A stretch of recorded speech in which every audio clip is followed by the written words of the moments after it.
Hello అండి, అందరు ఎలా ఉన్నారు? ఈరోజు మా బాబు కోసం అని ఈవినింగ్ స్నాక్ కోసం ఫ్రెంచ్ ఫ్రైస్ చేయబోతున్నాను నేను.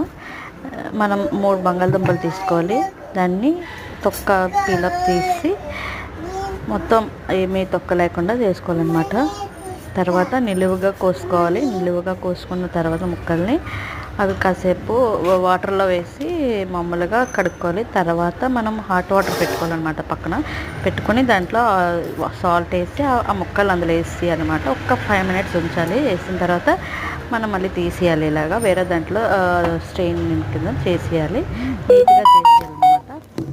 తర్వాత ఒక పొడి క్లాత్ తీసుకొని కాటన్ క్లాత్ దాంట్లో వేసుకోవాలన్నమాట. వేసుకున్నాక ఆ ముక్కలన్నీ అందులో వేసుకొని మొత్తం వాటర్ లేకుండా ఇంకిపోవాలన్నమాట.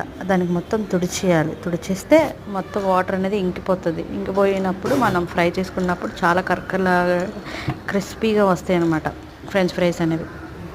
నేను చూశాను, అందుకే చేస్తున్నాను అనమాట. ఫస్ట్ టైం ఎలా వస్తాయో తెలీదు, చూడాలి.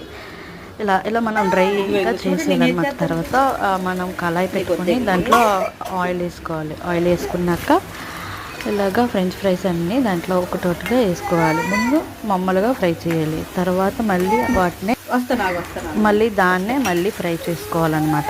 మళ్ళీ ఫ్రై చేసుకుంటే అప్పుడు రెండోసారి మనకి కోటింగ్ అనేది తెలుస్తుంది అనమాట. బాగా ఫ్రై అవుతాయి, ఇలాగా గోల్డెన్ కలర్లో వస్తాయి అనమాట. నేనైతే 2 సార్లు ఫ్రై చేసుకున్నాను. అప్పుడే నాకు ఇలా వచ్చాయి అనమాట. అప్పుడు తీసుకొని వేరే దాంట్లో వేసుకోలేదు. నాకు 2 టైమ్స్ తీసాను అనమాట. నేనైతే 2 సార్లు మనం వేరేగా వేసుకోవాలి. వేసుకున్న తర్వాత వేరే ప్లేట్లో వేసుకున్నాం కదా, దాంట్లో కారము ఉప్పు పైన జల్లి సర్వింగ్ బౌల్లో తీసుకుంటే సూపర్గా ఉంటుంది. French fries ready. Thank you so much for watching.